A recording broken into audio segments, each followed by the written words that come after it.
Hello everyone, this is me Akanksha Himanshu. I'm the student of Uttaranchal university और हमारी university में अभी किसान मेला आयोजित करवाया जा रहा है। आपने जो ये स्टॉल लगाया है ये किस चीज़ के लिए, किस बेस पे है? ये IoT based hydroponic fodder system है। इसमें हम लोग हाई क्वालिटी सीड का यूज़ करते हैं, वीट और मेज़ का मेनली हम फॉडर के लिए। हम लोग सीड को 24 आवर्स के लिए सोक करते हैं वाटर में, फिर उसका स्प्राउटनिंग हो जाता है। स्प्राउटनिंग के बाद हम ट्रेज में ट्रांसफ़र करते हैं। एक ट्रे में हम लोग 1 kg सीड को डालते हैं, जिससे हम लोग को 10 kg का प्रोडक्शन मिलता है। ये 7 to 8 डेज़ तक इसका प्रॉपर ग्रोथ हो जाता है। 10 to 12 सेंटीमीटर अटेन कर लेता है ये हाइट। और ये फिर हम लोग गाय को देते हैं, और एक गाय को एक टाइम के लिए ये सफिशिएंट होता है, जिसमें हम लोग कुछ भी खाद वगैरह, फर्टिलाइज़र वगैरह कुछ यूज़ नहीं करते। हम लोग ये प्रॉपर ऑर्गेनिकली ग्रो करते हैं, जिसमें हम लोग सिर्फ वाटर का यूज़ करते हैं, कोई सॉइल मीडिया का यूज़ नहीं करते हैं। और इसको हम लोग सेंसर लगाते हैं इसमें हम लोग पानी भर के, उसके बाद हम लोग सेंसर लगाते हैं, जो कि टाइम टू टाइम इसके रिक्वायरमेंट के हिसाब से इसको पानी स्प्रिंकल करता है ये। और उसके बाद ये बहुत ज़्यादा न्यूट्रिशियस होता है, पूरा न्यूट्रिशन प्रोवाइड करता है गाय को, जो कि गाय के लिए भी हार्मफुल नहीं है, हमारे लिए भी नहीं। अगर हम लोग इसमें यूरिया खाद वगैरह यूज़ करेंगे तो वो गाय के अंदर भी जाएगा, और उसके बाद वो हमारे अंदर भी कुछ परसेंटेज उसका आ जाता है, जिसके वजह से अभी बहुत ज़्यादा बीमारियां भी आ रही है, तो वो बीमारियों से हम लोग बच सकते हैं। और जैसे कि हमारे इंडिया में लैंड जो होता है वो अभी डिक्रीज़ कर रहा है, तो हम लोग इसको स्मॉल एरिया में हम लोग ग्रो करते हैं, और ये हम लोग एक रूम के अंदर भी हम लोग प्रॉपर ग्रो कर सकते हैं इसको। Thank you.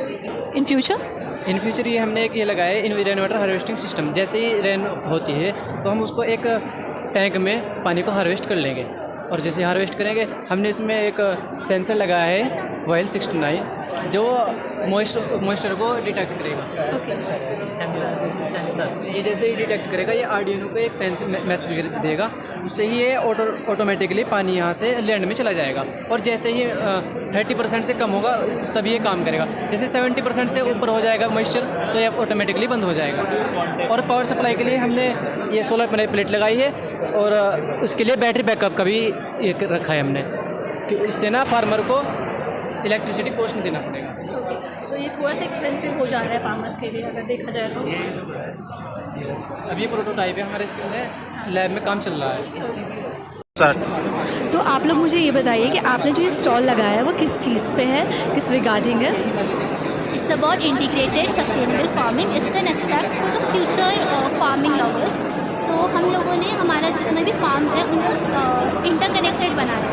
हम लोग let's start the animal shed में जो हमारी काउज और बफलोज होती हैं, उनका जो वेस्ट प्रोडक्ट होता है दैट इज़ द गोबर। हम उससे गोबर गैस बना सकते हैं। वो गोबर गैस हमारे लिए कुकिंग के लिए यूज़ हो सकता है हाउस में, वो LPG ऑल्टरनेटिव। उसी गोबर को हम आगे जाके अपने मैन्योर के लिए भी यूज़ कर सकते हैं। आजकल के टाइम पे हमारी जो सॉइल्स होती हैं वो बहुत ज़्यादा इनऑर्गेनिक टाइप आप बोल सकते हैं, उसमें बहुत ज़्यादा फर्टिलाइजर्स, केमिकल पेस्टिसाइड्स ये सब नहीं होते हैं। इसी वजह से अब जो हमारे फार्मर्स हैं वो ऑर्गेनिक सॉइल भी बेच रहे हैं, तो हम हमारी ऑर्गेनिक सॉइल हमारे फार्म पे ही बना सकते हैं। वही ऑर्गेनिक सॉइल आप अपने वेजिटेबल फार्म पे भी यूज़ कर सकते हैं और फ्रूट फार्म पे भी यूज़। ओके, तो आप मुझे ये बताओ कि जो ऑर्गेनिक सॉइल आप बनाने की बात कर रहे हो, ऑर्गेनिक सॉइल कभी भी फुल्ली बन नहीं पाता, तो कितना टाइम लगता है सॉइल को ऑर्गेनिक में कन्वर्ट करने के लिए at least? Most of the time तो वैसे ये किचन वेस्ट से 1 month में बन सकता है। और ईयर कितना लगता है? ईयर 5। Thank you. आप लोगों ने जो स्टॉल लगाया है इसके बारे में थोड़ा सा ब्रीफली डिस्क्राइब कर सकते हो? So we are from DVS Law university. So हम लोग का जो ये मॉडल है ये हाइड्रोपोनिक्स है। इसमें ऐसा होता है कि हम लोग इसमें सॉइल नहीं चाहिए, सॉइललेस कल्टिवेशन होता है, और इसमें जो पानी होता है ये मोस्टली ये आइडिया जो अडोप्ट किया था हम लोग इसराइल से। इसराइल में ऐसा होता है कि लैंड कमी बहुत होता है, और इसमें ऐसा होता है कि पानी जो होता है पानी फ्लो करता रहता है थ्रू मोटर, और इसमें हम लोग न्यूट्रिएंट्स मिक्स कर देते हैं। और जो एक नेट्स होता है, ये नेट के हिसाब से नेट हम लोग बैठा रहता है, और सीड्स होता है और स्पॉन्ज होता है बीच में। तो ऐसा होता है कि सीड्स फ्लोट ना करे एक जगह से एक जगह। ये करने के बाद ऐसा होता है कि आफ्टर सर्टेन एज और ग्रोथ के बाद हम लोग ये नेट्स हटा देते हैं, और नॉर्मली हम लोग जो रूट्स होते हैं इसके साथ हम लोग इसको प्लेस कर देते हैं। और इसका ये ऐसा है कि 30 या 50 डेज़ बाद इसका अच्छा ग्रोथ हो जाता है। उसके बाद हम लोग जो नॉर्मल सॉइल में जो कल्टीवेशन होता है इससे 11 टाइम्स हायर ग्रोथ होता है। और यही होता है। और ये अगर ये तो स्मॉल स्केल में, इसका लार्ज स्केल भी बना सकते हैं हम लोग। It's very efficient. Thank you. Number 13 तुलास से आप लोगों, ओके, आप लोग ये बताओ मुझे कि आप लोगों ने जो ये मॉडल बनाया है वो किस चीज़ के लिए है और इससे क्या बेनिफिट्स मिलने वाले हैं इन फ्यूचर?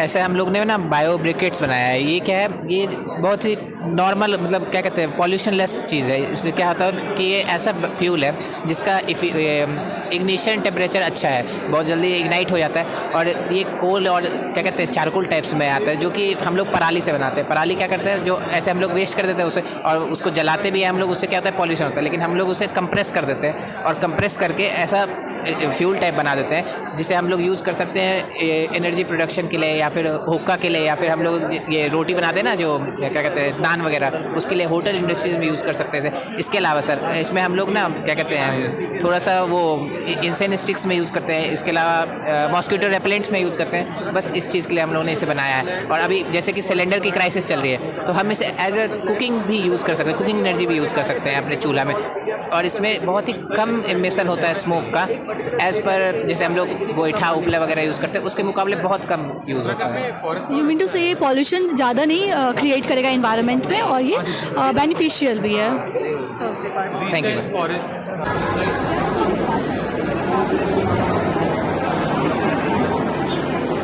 ये है AI पावर्ड वर्टिकल हाइड्रोपोनिक्स। तो ये फ्लटिंग बेस पे खड़ा है और इसमें ये है कि ये जो हाइड्रोपोनिक्स है वर्टिकल मोड में होने की वजह से हम कम स्पेस में इसे कर सकते हैं। चाहे तो हम इसे अपने किचन गार्डन अपने बैल्कनी में भी लगा सकते हैं, अपने रूम में भी लगा सकते हैं। और बेसिकली हमने यहाँ पे ये दिखाया है, यहाँ पर एक्वाकल्चर भी हम करते हैं, इसी का वाटर लेकिन हाइड्रोपोनिक्स में वाटर चाहिए जो माइक्रो और माइक्रो, उसके लिए भी एक फिल्टर यहाँ है जो हमारी फिल्टर को मिनरलाइजेशन करेगी, फिर डिमिनरलाइजेशन करेगी अकॉर्डिंग हिसाब से अच्छा होनी चाहिए पानी की स्टैंडर्ड, और इसकी चाहिए 5.5 to 6.5, तो उस अकॉर्डिंग से pH भी बैलेंस करेगी। उसके साथ साथ पावर के लिए हमने सोलर पैनल यूज़ किया है और उसके साथ साथ ये है हमारा बिजली। अगर सपोज इन एनी केस ये दोनों वर्किंग में नहीं हो तो हमारे पास बैकअप पावर होगा जो 2 मंथ के लिए इलेक्ट्रिसिटी जनरेट कर सके, इसकी वजह से हमारी हाइड्रोपोनिक्स चल रहा है। और ये है फ्रीजी वैरायटी की जो ऐसे लटकती ही रहती है लेटर्स, और ये ऐसी इसलिए है क्योंकि इसकी जो बनावटी है वो ऐसे लटकने वाली है, क्योंकि इसकी स्टेप्स बहुत पतली होती है जो आसानी से जाती है, इसकी वजह से ऐसे लटकती रहती है। और साथ में ये हो रहा है कि हमारा यहाँ पर एक फिल्टर भी लगा है जो अकॉर्डिंग टू दी एग्रीकल्चर जैसा हमको पानी चाहिए, जैसा pH जैसा टेम्परेचर चाहिए, और साथ में ये है कि हम AI में ऐसे यूज़ कर सकते हैं जैसे घर में इंसान चाहे तो अपने मोबाइल से लैपटॉप ऑपरेट कर सकता है। और यहाँ पे सारे स्टूडेंट्स के आइडियाज़ और प्रोजेक्ट्स को देखने के बाद तो बस मैं यही कह सकती हूँ कि really they are the future of agriculture. सारे बच्चों के जो आइडियाज़ थे, प्रोजेक्ट्स थे, बहुत ही इनोवेटिव थे, बहुत ही यूनिक थे। और एटलीस्ट यहाँ पे 20 स्टॉल्स लगे थे। इट मीन्स कि 20 अलग अलग कॉलेजेस के बच्चों ने अपने 20 अलग अलग आइडियाज़ को रिप्रेजेंट करा। बट फाइनल जो लास्ट में फर्स्ट और सेकंड रैंक जिनको आया वो ये हैं।